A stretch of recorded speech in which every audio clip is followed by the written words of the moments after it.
Bismillahirrahmanirrahim. Dengan Ramadan lahirlah generasi yang takut kepada Allah Subhanahu wa ta'ala. Gimana puasa bisa menanamkan rasa takut? Orang kalau sudah puasa, jangankan untuk makan, kumur-kumur pun dia takut. Bolak-balik jamaah nanya ke saya, Ustaz, kalau sedang puasa, kumur-kumur boleh apa enggak? Kumur-kumur boleh. Tapi katanya haram Ustaz kumur-kumur, nanti puasanya batal. Ghulu itu bukan cuma sikap ekstrim beragama, ekstrim dalam berkumur-kumur, itu yang tak boleh. Kalau sekedar kumur, yang ghulu itu gimana? Andai ini pakai kaca, sudah kelihatan airnya hampir masuk ke dalam. Ghulu ekstrim. Makanya banyak kita lihat orang masuk kamar mandi, lalu kemudian dia tempat wudhu, dia ambil, hidupkan keran, ambil air, masuk. Sekali dia masukkan air ke mulut, tapi ngeludahnya sampai mungkin 5 kali. Kenapa ente ngeludah sampai 5 kali? Sekali aja kan habis. Saya takut air itu masuk membatalkan puasa saya. Gosok gigi. Berapa banyak orang yang bertanya, apakah boleh gosok gigi saat bulan Ramadan Ustaz? Boleh. Hanya saja sebagian ulama mengatakan setelah tergelincir matahari makruh. Jam 12, jam 1, jam 3, jam 4 itu makruh. Kenapa? Karena saat itu dia dalam keadaan amat sangat haus, kering. Banyak orang yang lesu, lemah, letoy, loyo. Setelah gosok gigi segar. Maka dia khawatir puasanya batal. Maka puasa membuat kita menjadi takut kepada Allah Subhanahu wa ta'ala. Semua ibadah itu mengajarkan takut. Salat, Allahu Akbar, takut. Mana ada orang salat matanya jelalatan. Cantik juga masjidnya, hebat. Baru kali ini lihat mimbarnya begini, pakai batu-batu. Gak ada. Orang sholat disuruh melihat tempat sujud. Takut kepada Allah SWT. Gatal, benar-benar gatal. Paling berani dia menggaruk 1 kali. Gatal juga digaruk. Gatal juga berhenti, cari kalpana. Kena penyakit kurap, penyakit kulit. Oleh sebab itu sholat membuat orang merasa takut. Hanya saja limit waktunya sedikit. Dari mulai takbiratul ihram sampai salam. Karena sholat adalah aqwalun ucapan, wa af'alun perbuatan. Mufattatahatun bitakbir, dibuka dengan takbir. Wa mukhtatamatun bitaslim, ditutup dengan salam.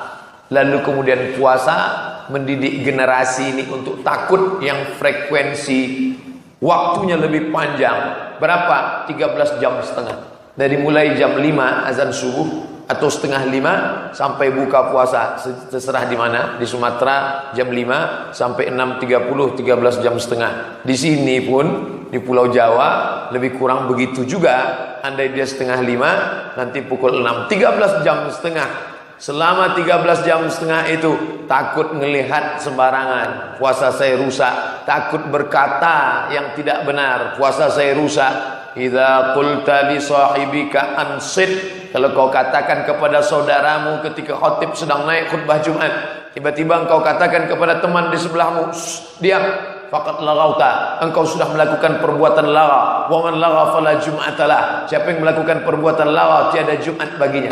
Bagi orang yang sedang sholat Jumat, singkat pendek, khutbah Jumat paling lama 30 menit selesai, tapi tetap dia takut ada yang lebih panjang. Apa itu? Idza syatamahu ahadun, engkau sedang puasa, tiba-tiba ada seseorang mengajak kamu kelahi, au qatalahu, atau ngajak engkau berperang, mengajak engkau berkelahi, mengeluarkan kata-kata, falyaqul, hendaklah engkau mengatakan inni shaim, inni shaim. Katakan 2 kali, inni shaim, inni shaim. Bukan aku tidak sanggup melawan ente, saya bukannya enggak sanggup berantem, saya bukannya enggak sanggup ngebalas, tapi inni shaim, aku sedang puasa. Inni shaim, aku sedang puasa. Sekarang sedang puasa. Tunggu ntar habis buka kalau mau tahu. Ditanamkan rasa takut kepada Allah Subhanahu wa taala. Krisis bangsa kita saat ini bukan krisis ekonomi, Kita bukan krisis politik, kita adalah krisis rasa takut. Seandainya pedagang-pedagang di pasar itu takut, maka tidak akan ada kecurangan timbangan. Hari ini apa yang terjadi? Semua timbangan curang. 10 on sampai di rumah timbang 9 on setengah. Dia makan haram. Kalau dia jual beras 9 on setengah, 9 on setengah, hari itu yang belanja ada 10 orang, maka dia sudah curang setengah kilo. Bayangkan 1 tahun dia sudah makan harta uang haram kemana? Krisis ekonomi berawal dari krisis riba, karena orang tidak lagi takut makan riba. Takut. Kenapa macet total? Macet karena jalan kecil. Tidak akan macet kalau kendaraan sedikit. Kenapa kendaraan banyak? Karena orang tidak takut lagi mengambil riba. Bayar DP sedekian, lalu kemudian riba. Yamhaqullahu riba wa yurbis sadaqat. Allah akan mengecam, menghancurkan riba dan menumbuhkan sedekah.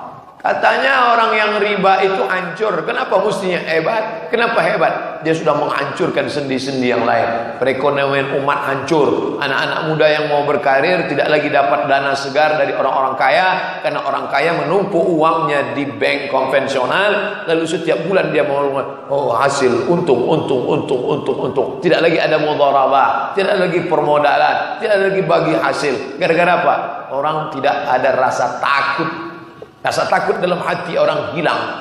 Istri tidak lagi takut pada suami. Suami tidak lagi takut kepada Allah karena tidak menunaikan hak istri. 5 kewajiban dia hilang.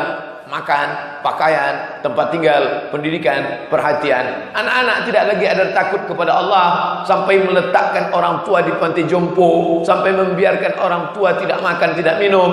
Paling dahsyatnya lagi, menuntut orang tua hanya gara-gara menebang sebatang pohon kayu yang diameternya kecil luar biasa, tapi sudah dituntut ke pengadilan. Orang tidak lagi ada rasa takut. Maka generasi terbaik dididik dengan puasa, menanamkan rasa takut kepada Allah Subhanahu wa taala. Saya Pak Ustadz sudah puasa Ramadan kok enggak ada rasa takut ya? Tambah puasa Senin Kamis. Senin Kamis. Sudah puasa Senin Kamis kok enggak takut juga ya? Puasa Nabi Daud 1, 3, 5, 7, 9, 11, 13, 15, 17, 19, 21.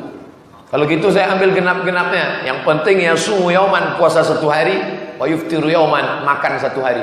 2, 4, 6, 8, 10, 12. Genapnya atau ganjilnya ambil, puasa, menanamkan rasa takut kepada Allah Subhanahu wa taala. Orang yang suka ngomongin, bicara aib orang lain, pada saat dia puasa dijamin tidak akan mau. Ngomong nggak mau, ngirim share kata-kata yang tidak layak pun tidak mau. Kenapa? Saya sedang puasa. Kabarnya anak si Anu gini. Saya sedang puasa. Jangan bicara aib orang lain. Stop. Kalau mau ntar habis buka kita lanjutkan.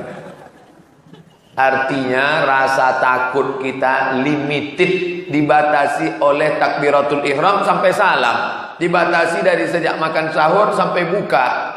Maka ada peluang untuk takut yang lebih panjang. Tanggal 8 hari Tarwiyah, tanggal 9 hari Arafah, tanggal 10 hari Nahar, nyembelih kambing untuk kurban, 11, 12, 13 hari Tasyrik, 6 hari.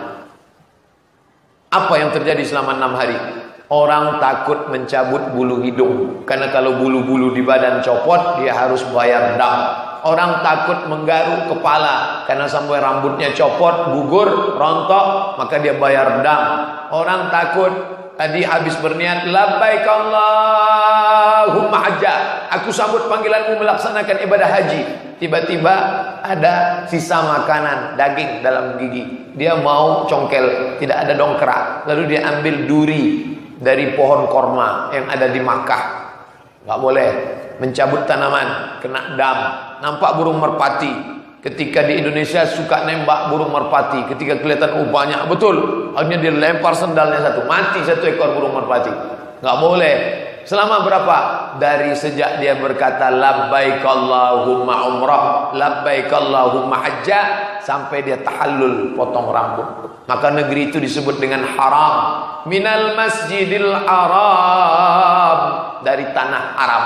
Nama tanahnya tanah Arab, nama masjidnya Masjidil Haram, nama bulannya bulan haram. Zulqa'dah, Zulhijjah, Muharram, Rajab.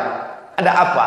Di saat itu orang sedang mengharamkan yang halal. Istrinya halal, tapi pada saat di situ haram sampai engkau tawaf ifadah.